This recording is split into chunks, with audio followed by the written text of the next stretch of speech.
नमस्कार दोस्तों, आइए जानते हैं आज मध्य प्रदेश की बड़ी खबरें। आज की पहली खबर है कि साल 2025 में मोहन सरकार की पहली कैबिनेट बैठक। मध्य प्रदेश कैबिनेट की साल 2025 में पहली बैठक मुख्यमंत्री मोहन यादव की मौजूदगी में राजधानी भोपाल के कुशाभाऊ ठाकरे कन्वेंशन सेंटर में हुई, जिसमें कई महत्वपूर्ण फैसले लिए गए हैं। नगरीय विकास एवं आवास मंत्री कैलाश विजयवर्गीय द्वारा कैबिनेट बैठक में लिए गए फैसलों के निर्णयों के बारे में जानकारी दी गई। हम युवाओं को एक नई दिशा, कौशल रोजगार, तकनीकी, खेल, युवा कल्याण पर स्वामी विवेकानंद युवा शक्ति मिशन शुरू करने जा रहे हैं और रोजगार से वह कैसे जल्द से जल्द जुड़े, इसमें सभी विभागों के सदस्य रहेंगे। आज भारत देश का सबसे युवा देश कहलाता है। हमारे यहाँ 27% युवाओं की आबादी है।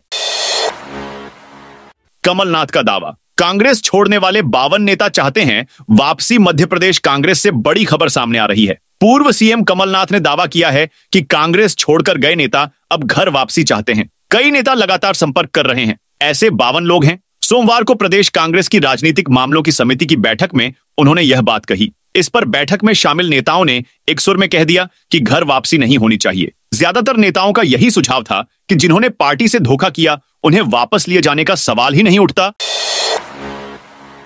एमपी बोर्ड ने किया बड़ा बदलाव। मध्य प्रदेश के 10वीं और 12वीं के छात्रों के लिए बड़ी खबर सामने आई है, जहां माध्यमिक शिक्षा मंडल ने बोर्ड परीक्षाओं के पैटर्न में बड़ा बदलाव किया है, जिसमें अब 10वीं और 12वीं के पेपर मात्र 80 नंबर के होंगे। माध्यमिक शिक्षा मंडल ने इसके पैटर्न को आधिकारिक वेबसाइट पर अपलोड कर दिया है। माध्यमिक शिक्षा मंडल ने बोर्ड परीक्षाओं में बड़ा बदलाव किया है, जिसमें 10वीं के हर सब्जेक्ट का पेपर 75 नंबर का और आंतरिक मूल्यांकन 25 नंबर का होगा। 12वीं में नॉन प्रैक्टिकल विषयों का पेपर 80 नंबर का होगा और आंतरिक मूल्यांकन 20 नंबर का। प्रायोगिक विषयों का पेपर 70 नंबर और प्रैक्टिकल पेपर 30 नंबर का होगा। 10वीं और 12वीं के प्री बोर्ड एग्जाम 16 जनवरी से होंगे। प्रदेश में कोर्स पूरा कराने के लिए बच्चों की एक्स्ट्रा क्लासें लगाई जा रही हैं।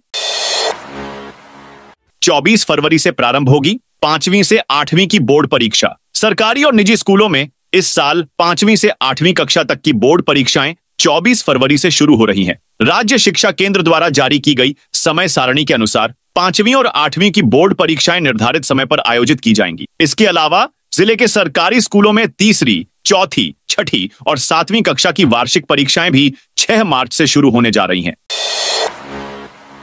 सरकारी कर्मचारियों को देनी होगी प्रॉपर्टी की जानकारी। मध्य प्रदेश में चर्चित सौरभ शर्मा केस मामले में सरकार को जमकर किरकिरी हुई है, जिसके चलते सरकार की ओर से सभी कर्मचारियों और अधिकारियों को 31 जनवरी तक संपत्ति का ब्यौरा सौंपने के आदेश जारी कर दिए गए हैं। तय समय सीमा में संपत्ति की जानकारी न देने वाले कर्मचारी पर कार्रवाई की जाएगी। दरअसल कर्मचारियों को बताना होगा कि वह किस पद पर हैं और उनकी सैलरी कितनी होगी, किस जिले में पदस्थ हैं। इसके अलावा नौकरी ज्वाइन करने पहले कितनी अचल संपत्ति उनके द्वारा खरीदी गई, संपत्ति खरीदते समय उसकी क्या कीमत थी और वर्तमान में क्या कीमत है, वहीं संपत्ति से कितनी इनकम प्राप्त होती है। एमपी के तीर्थ यात्रियों की होगी बल्ले बल्ले। मध्य प्रदेश में तीर्थ यात्रियों को बड़ी सौगात मिल सकती है। सिंधु दर्शन के लिए लद्दाख यात्रा की अनुदान राशि 25,000 रुपए प्रति यात्री की जा सकती है। प्रदेश के पूर्व सीएम शिवराज सिंह चौहान इसकी घोषणा कर चुके हैं, जिस पर इस बार अमल किए जाने की उम्मीद है। यात्रा में अनुदान को लेकर धर्मस्व विभाग और सिंधी अकादमी में पत्राचार हुआ है। हर साल जून में होने वाली सिंधु दर्शन यात्रा में मध्य प्रदेश के यात्रियों को सब्सिडी मिलने की आस जताई जा रही है। सरकारी कर्मचारियों की बल्ले बल्ले। मध्य प्रदेश के सरकारी कर्मचारियों की छुट्टियों पर अपडेट सामने आया है, जिसमें कर्मचारियों की छुट्टियां में 12 नई छुट्टियां जोड़ी गई हैं। यह छुट्टियां डिस्ट्रिक्ट कोर्ट में काम करने वाले अधिकारी और कर्मचारियों के लिए नई छुट्टियां घोषित किए गए हैं। इसके लिए आदेश जारी कर दिया गया है, जिसके तहत जिला कोर्ट में महीने के पहले शनिवार की छुट्टी रहेगी।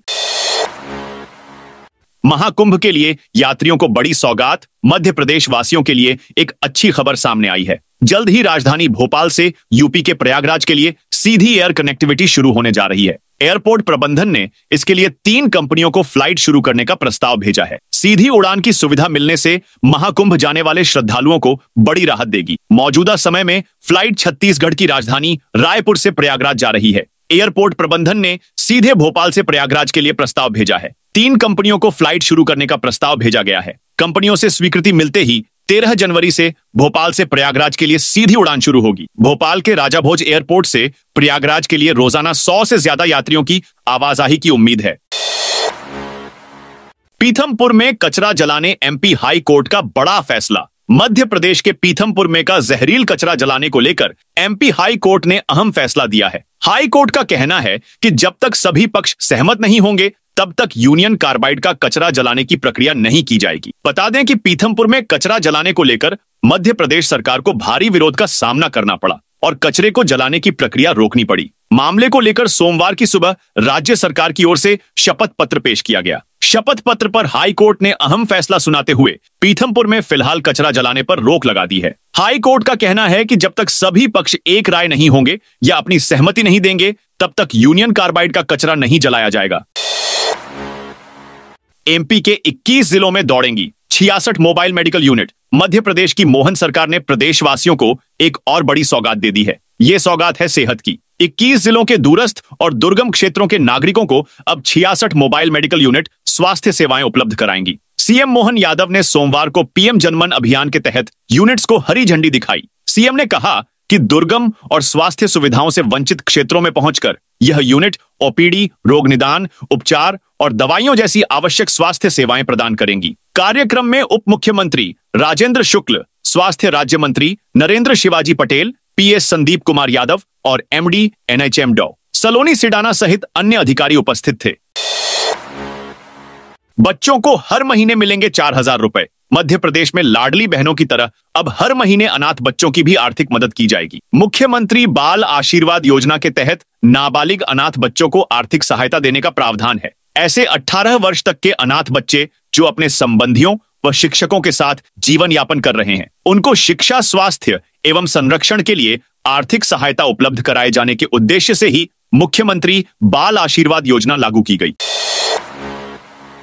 कर्मचारियों को छुट्टी के लिए नए तरीके से करना होगा। आवेदन नए साल में कर्मचारियों के लिए नया नियम आया है। अब कलेक्टोरेट से जुड़े कर्मचारियों को अब एनआईसी द्वारा तैयार किए गए पोर्टल पर ही अपने अवकाश की जानकारी फीड करनी पड़ेगी। यदि ऑनलाइन आवेदन नहीं होगा तो उनकी छुट्टी को मान्य नहीं किया जाएगा। यह निर्देश कलेक्टर गिरीश कुमार मिश्रा ने समय सीमा की बैठक के दौरान दिए। इस दौरान उन्होंने सीएम हेल्पलाइन की समीक्षा की। वहीं लोक सेवा गारंटी अंतर्गत समय बाह्य शिकायतों पर समीक्षा की, जिसमें जीरापुर तहसीलदार आरपी ठाकुर की 3 शिकायतें समय बाह्य होने पर प्रति शिकायत 1,000 रुपए का जुर्माना अधिरोपित करने के निर्देश दिए। बैठक में जिला परिवहन अधिकारी को निर्देश दिए कि स्कूल वाहनों की चेकिंग के लिए अभियान चलाए। बीजेपी जिलाध्यक्षों की लिस्ट पर फंसा पेंच। बीजेपी जिलाध्यक्षों की लिस्ट को लेकर एमपी में पेंच फंस गया है। सागर, ग्वालियर, इंदौर, रीवा सहित कई जिलों में दिग्गजों के बीच जिलाध्यक्षों के नामों पर सहमति न बन पाने के कारण अब दिल्ली में नए सिरे से मंथन होगा। शाम को बीजेपी प्रदेश अध्यक्ष वीडी शर्मा और प्रदेश संगठन महामंत्री हितानंद शर्मा दिल्ली जाएंगे। दिल्ली में प्रदेश संगठन चुनाव की पर्यवेक्षक सरोज पांडेय, प्रदेश प्रभारी डॉ महेंद्र सिंह, राष्ट्रीय सह संगठन महामंत्री शिव प्रकाश के साथ चर्चा कर जिलाध्यक्षों की लिस्ट फाइनल करेंगे। निवाड़ी में पहली बार राम विवाह पंचमी पर अवकाश रहेगा। राम राजा सरकार की नगरी ओरछा के लिए इस साल राम विवाह पंचमी विशेष रहेगी। पहली बार इस अवसर पर जिले में अवकाश घोषित किया गया है। कलेक्टर लोकेश कुमार जांगिड ने एक दिन पहले इसके आदेश जारी किए हैं। इसमें 25 नवंबर को राम विवाह पंचमी, 14 जनवरी मकर संक्रांति और 23 अक्टूबर दीपावली भाईदूज के लिए अवकाश की घोषणा की गई है। एमपी की फर्जी प्राइवेट यूनिवर्सिटीज पर यूजी सख्त यूनिवर्सिटी ग्रांट कमीशन यूजीसी ने एनएसयूआई की शिकायत पर संज्ञान लेते हुए मध्य प्रदेश में संचालित फर्जी प्राइवेट यूनिवर्सिटीज के खिलाफ कार्रवाई के लिए पीएस हायर एजुकेशन को पत्र लिखा है। पत्र में यूजीसी ने स्पष्ट किया है कि फर्जी प्राइवेट यूनिवर्सिटीज पर कार्रवाई का अधिकार राज्य सरकार के पास है। नरसिंहपुर में आउटसोर्स कर्मचारियों ने सौंपा ज्ञापन। नरसिंहपुर जिले में आउटसोर्स और अंशकालीन ग्राम पंचायत कर्मचारियों के संयुक्त मोर्चा ने मंगलवार को मुख्यमंत्री मोहन यादव और श्रम मंत्री प्रहलाद पटेल के नाम कलेक्टर को मांग पत्र दिया, जिसमें ग्राम पंचायतों में कार्यरत चौकीदार, पंप ऑपरेटर, भृत्य और सफाई कर्मियों को न्यूनतम वेतन और नियमितीकरण की मांग की है। 2 दिवसीय दौरे पर अशोकनगर आएंगे ज्योतिरादित्य सिंधिया सांसद एवं केंद्रीय मंत्री ज्योतिरादित्य सिंधिया। वन विभाग ने 40 ट्रॉली अवैध रेत को नष्ट करवाया। मुरैना शहर की नवीन गल्ला मंडी में चंबल नदी के अवैध रेत से निर्माण कर चल रहा था। इस बात की सूचना जैसे ही वन विभाग के देवरी गेम रेंज के अधिकारियों को लगी, वे आज सोमवार तत्काल वन विभाग और कोतवाली थाने के पुलिस बल के साथ मौके पर पहुंच गए। कार्रवाई में लगभग 30 से 40 ट्रॉली अवैध रेत का विनष्टीकरण करवाया। एमपी कांग्रेस में चल रही कुछ नेताओं की मनमर्जी मध्य प्रदेश में सियासी खींचतान थमने का नाम नहीं ले रही है। पूर्व सीएम कमलनाथ ने संगठन से नाराजगी जताई है, जिसका पूर्व सीएम दिग्विजय सिंह समेत कई और नेताओं ने समर्थन किया है। बता दें कि कांग्रेस 26 जनवरी को महू में जय भीम, जय बापू, जय संविधान रैली निकालने जा रही है, जिसकी तैयारियों को लेकर कांग्रेस नेताओं के बीच वर्चुअल मीटिंग हुई थी। एमपी में नया पश्चिमी विक्षोभ राजधानी सहित प्रदेश भर में इन दिनों मौसम का मिजाज बदला हुआ है। तापमानों में इन दिनों हल्के उतार चढ़ाव का दौर चल रहा है। बादलों के कारण न्यूनतम तापमान में हल्की बढ़ोतरी हो गई थी, लेकिन अब पश्चिमी विक्षोभ के बाद सर्द हवाओं का प्रवेश फिर होने की संभावना है। ऐसे में मंगलवार से न्यूनतम तापमान में फिर गिरावट हो सकती है। पिछले 2 दिनों से सर्दी से थोड़ी राहत है। प्रदेश में सिर्फ 7 स्थानों पर न्यूनतम तापमान 10 डिग्री से नीचे बने हुए हैं। वहीं अधिकांश स्थानों पर तापमान 10 से 15 डिग्री तक है। लेकिन आगामी 24 घंटों के बाद हवा का रुख उत्तरी होने के साथ ही तापमान में 2 से 3 डिग्री की गिरावट होने की संभावना है। पिछले 24 घंटों में तापमानों में मामूली उतार चढ़ाव का दौर रहा। एमपी के 15 सरकारी विभाग नहीं भर रहे। बिजली बिल मध्य प्रदेश में आम आदमी ही नहीं, सरकारी महकमों द्वारा भी बिजली बिल पेंडिंग है। टैक्स जमा नहीं करने पर नगर निगम, पंचायत जैसे विभाग आम जनता पर कार्रवाई करने खड़े हो जाते हैं। लेकिन 15 से अधिक सरकारी महकमों ने करोड़ों की बिजली उपयोग करने के बाद भी राशि जमा नहीं की है। इंदौर नगर निगम का 50 करोड़ से ज्यादा बकाया है। इसी तरह नगर निगम, पंचायत, पुलिस थाने, स्कूल और अस्पताल शामिल हैं। एमपी में प्रमोशन को लेकर बड़ा अपडेट। मध्य प्रदेश में 1 जनवरी से नौकरशाहों के थोक में प्रमोशन हो गए। ओहदा बढ़ गया। इनमें आईएएस, आईपीएस और आईएफएस अफसर शामिल हैं। दूसरी ओर राज्य के कर्मचारी 8 साल से प्रमोशन का इंतजार कर रहे हैं। इस इंतजार में 1 लाख से ज्यादा अधिकारी कर्मचारी रिटायर हो गए। राज्य के अधिकारी कर्मचारियों को प्रमोशन का भरोसा दिलाया जा रहा है। प्रदेश के इतिहास में यह पहला मौका है जब राज्य के अधिकारी कर्मचारियों के प्रमोशन नहीं हो रहे, जबकि नौकरशाहों के मामले में कोई अड़चन नहीं। एक ही प्रदेश में 2 प्रकार की नीति होने से कर्मचारियों में नाराजगी है।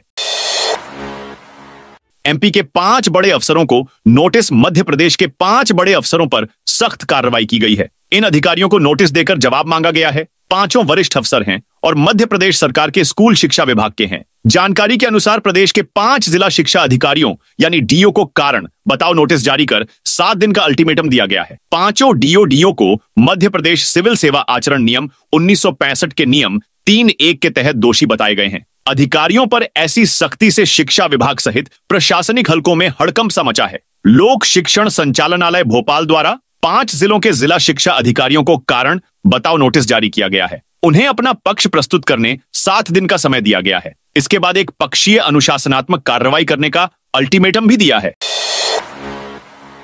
एमपी में कर्मचारियों के साथ बड़ी धोखाधड़ी। मध्य प्रदेश में सरकारी अमले में असंतोष तेजी से बढ़ रहा है। कई मुद्दों पर कर्मचारी मुखर हो रहे हैं। वेतनमान, क्रमोन्नतियों और एरियर का लाभ नहीं दिए जाने से कर्मचारी, अधिकारी खुलकर नाराजगी जता रहे हैं। सरकारी अमले का गुस्सा देख कई जिलों में कलेक्टर ने एरियर आदि की राशि में विलंब करने पर संबंधित अधिकारियों कर्मचारियों पर कड़ी कार्रवाई भी की। समुचित वेतन और एरियर आदि को लेकर प्रदेश के आउटसोर्स और अस्थायी कर्मचारियों ने तो बाकायदा आंदोलन छेड़ दिया है। इस बीच वेतन पुनरीक्षण पर बड़ा अपडेट सामने आया है। मध्य प्रदेश सरकार यह काम नियमानुसार नहीं कर रही है। आउटसोर्स अस्थायी कर्मचारी संयुक्त मोर्चा ने राज्य सरकार पर यह आरोप लगाया है।